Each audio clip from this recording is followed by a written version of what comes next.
Ini jawapan balas Ketua SPRM pada Guan Eng. Siapa dalang sebenar arah batal beku aset Tycoon? Mahathir dedah nama parti? PAS gesa siasat Guan Eng, Tun M dan bekas AG.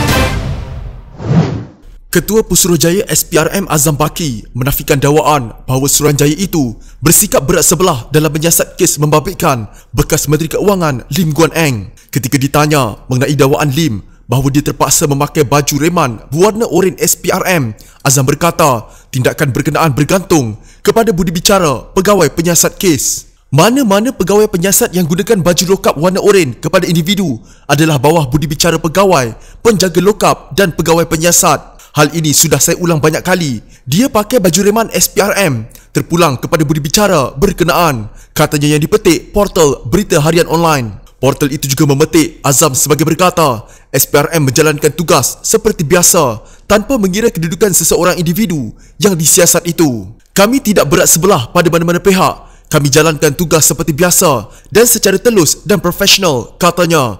Azam berkata demikian ketika diminta mengulas dakwaan Lim bahawa dirinya diminta untuk memakai baju reman SPRM berwarna oranye berbanding bekas Perdana Menteri Najib Razak ketika disiasat. Pada 8 Ogos lalu, Lim menerusi satu hantaran di Facebook berkongsi pengalamannya ditahan dalam lokap SPRM di Putrajaya sebelum didakwa di Mahkamah Session Kuala Lumpur keesokan harinya. Lim berkata dia perlu tidur di atas lantai papan dan menganggap dirinya tidak bernasib baik seperti Menteri Keuangan sebelumnya, iaitu Najib, ketika ditahan SPRM berhubung kes 1MDB dan SRC. Dia juga mendakwa dirinya terpaksa menukar pakaian baju oranye SPRM dan tidur di dalam bilik lokap yang sempit tanpa bantal atau tilam. Saya terpaksa tukar pakaian kepada baju oranye lokap SPRM, mengharungi tidur malam beralaskan lantai papan di bilik lokap yang sempit tanpa bantal maupun tilam, dan tidak bernasib baik seperti Menteri Keuangan sebelum saya yang tidak perlu bermalam walau satu malam pun di lokap. Malah Lim turut mengatakan sama ada apa yang berlaku itu satu perkara pilih kasih atau sebaliknya, hanya SPRM boleh menjawab. Sama ada ini satu bentuk pilih kasih atau tidak, hanya SPRM yang boleh menjawabnya, katanya. Bekas Ketua Pusuruhjaya SPRM Shukri Abdul menafikan dirinya terlibat dalam mengarahkan pembatalan pembekuan aset Tycoon Hartanah Lim Soon Peng berkaitan kes siasatan 1MDB pada sekitar tahun 2018.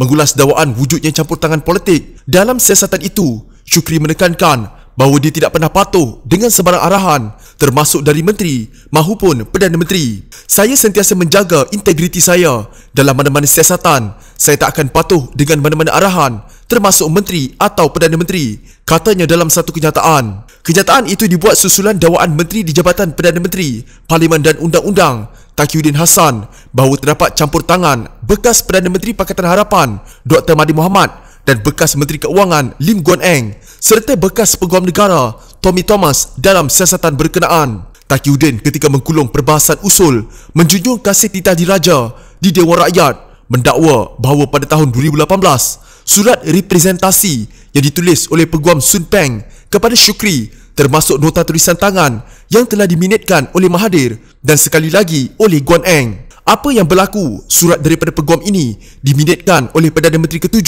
Dr. Mahathir Mohamad pada masa itu. Minit itu berbunyi, saya berpendapat penyelewengan oleh mantan Perdana Menteri Najib Razak tidak boleh disalahkan kepada Lim Soon Peng.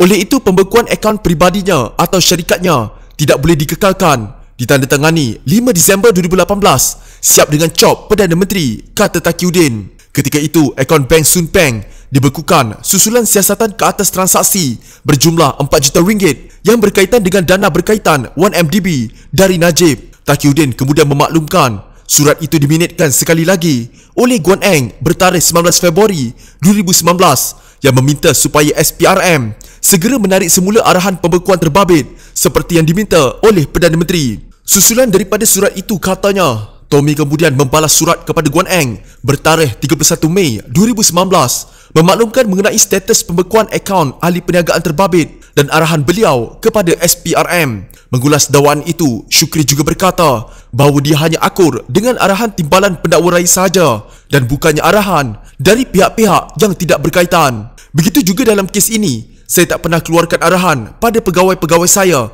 supaya melepaskan pembekuan akaun berkaitan. Andainya betul akaun berkaitan dibatalkan pembekuannya, ia bukan arahan saya, katanya. Shukri berkhidmat di SPRM selama 32 tahun dan bersara pada tahun 2016 sebagai timbalan Ketua Pesuruhjaya Operasi semasa siasatan mengenai skandal keuangan global 1MDB. Namun dia kembali pada Mei 2018 untuk mengetuai Suruhanjaya Anti Rasuah di bawah pemerintahan Pakatan Harapan dan akhirnya menamatkan perkhidmatannya pada bulan Jun 2019. Ini bukan kali pertama tuduhan muncul mengenai kes tersebut. Pada bulan Jun, Pemuda PAS Pulau Pinang membuat tuntutan serupa dan menuduh Thomas dan Guan Eng menyalahgunakan kedudukan mereka untuk membantu ahli perniagaan. Ini setelah surat yang didakwa oleh Thomas kepada Guan Eng mengenai perkara itu bertarikh 14 Jun tahun lalu disiarkan di laman web pemberi maklumat Penyok Wisel Cyber pada 2 Jun. Terbaru, bekas Perdana Menteri Najib Razak dalam hantaran di Facebooknya mempersoalkan jika ianya bukan arahan daripada bekas Ketua Pesuruhjaya SPRM, siapa yang salah gunakan kuasa. Bekas Ketua Pesuruhjaya SPRM kata ianya bukan salah dia bahawa akaun Tycoon dinyahkan pembekuan oleh Tommy Thomas atas arahan Perdana Menteri ke-7 dan Guan Eng. Okey, jika ianya bukan kamu yang salah guna kuasa, siapa yang salah gunakan kuasa? Tommy, Perdana Menteri ke-7 atau Guan Eng? Soal Najib. Parti baru Dr. Mahathir Mohamad akan dikenali sebagai pejuang. Anggota Parlimen Langkawi dan bekas Perdana Menteri mendedahkan perkara itu dalam catatan di blog dalam gaya seakan-akan saja. Jika ingin tebus maruah, jika ingin kekal hak kita, pilih parti kami, pilih pejuang. Setakat ini belum jelas sama ada ia hanya menggunakan pejuang sebagai nama penuh atau hanya singkatan bagi perkataan tertentu. Mahathir pada 7 Ogos lalu mengumumkan akan merubuhkan sebuah parti baru akan berasaskan Perjuangan Melayu dan Pribumi seperti Bersatu yang diasaskannya sebelum ini. Langkah itu diambil setelah usaha mencabar pemecatannya sebagai pengerusi Bersatu bersama beberapa lagi anggota parlimen yang menyokongnya di mahkamah dilihat melalui jalan sukar. Mahathir berucap dalam Perhimpunan Agung Bersatu di Serdang, Selangor pada Julai 2019. Dia yang sekarang menjadi sebahagian daripada blok bebas di parlimen berkata parti itu tidak akan terikat dengan Pakatan Harapan mahupun Perikatan Nasional. Parti itu buat sementara waktu akan diterajui oleh Mahathir sebagai pengerusi dan bekas timbalan Presiden Bersatu Mukris yang juga anaknya sebagai Presiden. Parti itu diterajui bersama 6 pemimpin PPBM yang hilang keahlian selepas mengambil pendekatan tidak menyokong pembentukan Kerajaan Perikatan Nasional diterajui Muhyiddin. Mereka ialah Mukris Mahathir, Syed Saddiq Syed Abdul Rahman, Mazli Malik, Amiruddin Hamzah, Marzuki Yahya dan Syahrudin Mat Saleh. Sementara itu dalam tulisan bertajuk Parti Baru Pejuang, Mahathir berkata parti itu ditubuhkan atas kesedaran bahawa rasuah akan menghancurkan bangsa dan orang Melayu. Dia berkata parti yang ditubuhkan sebelum ini iaitu Bersatu telah dirampas untuk selamatkan musuh kita. Kita tubuh parti untuk selamatkan kita. Parti kita dihijack untuk selamatkan musuh kita. Demikian PPBM ditubuh untuk menghapuskan kleptokrat, sekarang beralih untuk selamatkan kleptokrat. Pilih parti kami, pilih pejuang, kata bekas pengerusi PPBM itu.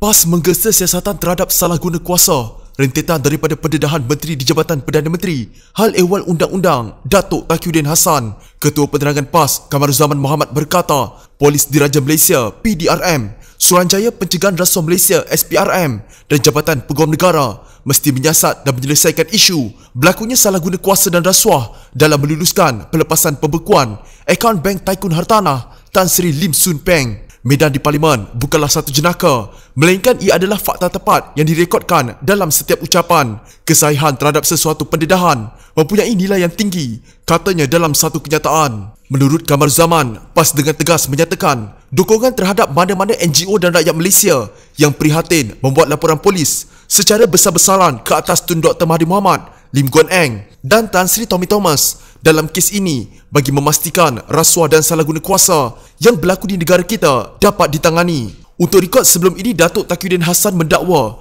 ada salinan surat menunjukkan campur tangan Tun Dr. Mahathir Mohamad, Lim Guan Eng dan Tan Sri Tommy Thomas untuk mengarahkan pembatalan pembekuan aset Taikun Hartanah Tan Sri Lim Soon Peng berkaitan kes One Malaysia Development Berhad atau 1MDB. Perkara itu didedahkan Menteri di Jabatan Perdana Menteri, Parlimen dan Undang-Undang yang turut memberitahu salinan surat itu telah dihantar kepada Suruhanjaya Pencegahan Rasuah Malaysia SPRM pada 2018 dan tahun lalu. Saya nak sebut satu kes. Tan Sri Lim Soon Peng dia terbabit dalam pengubahan wang haram daripada 1MDB sebanyak RM4 juta, tetapi apabila dia dihadapkan oleh SPRM, beliau meminta peguamnya membuat surat representasi kepada Ketua Pesuruhjaya SPRM pada 20 Oktober 2018 semasa pemerintahan Pakatan Harapan. Apa yang berlaku? Surat daripada peguam ini diminitkan oleh Perdana Menteri ke-7 Tun Dr. Mahathir Mohamad pada masa itu. Minit itu berbunyi, "Saya berpendapat penyelewengan oleh mantan Perdana Menteri Datuk Seri Najib Razak tidak boleh disalahkan kepada Tan Sri Lim Soon Peng. Oleh itu pembekuan akaun peribadinya atau syarikatnya tidak boleh dikekalkan." Ditangani 5 Disember 2018, siap dengan cop Perdana Menteri, katanya. Beliau berkata demikian ketika menggulung perbahasan usul menjunjung kasih Tita Diraja di Dewan Rakyat. Menurut Taqiyuddin, surat berkenaan telah diminitkan sekali lagi oleh Guan Eng bertarikh 19 Februari 2019 yang meminta supaya SPRM segera menarik semula arahan pembekuan terbabit seperti yang diminta oleh Perdana Menteri. Susulan daripada surat itu, kata beliau, Tommy membalas surat berkenaan kepada Guan Eng bertarikh 31 Mei tahun lalu dengan memaklumkan mengenai status pembekuan akaun ahli perniagaan terbabit dan arahan beliau kepada SPRM.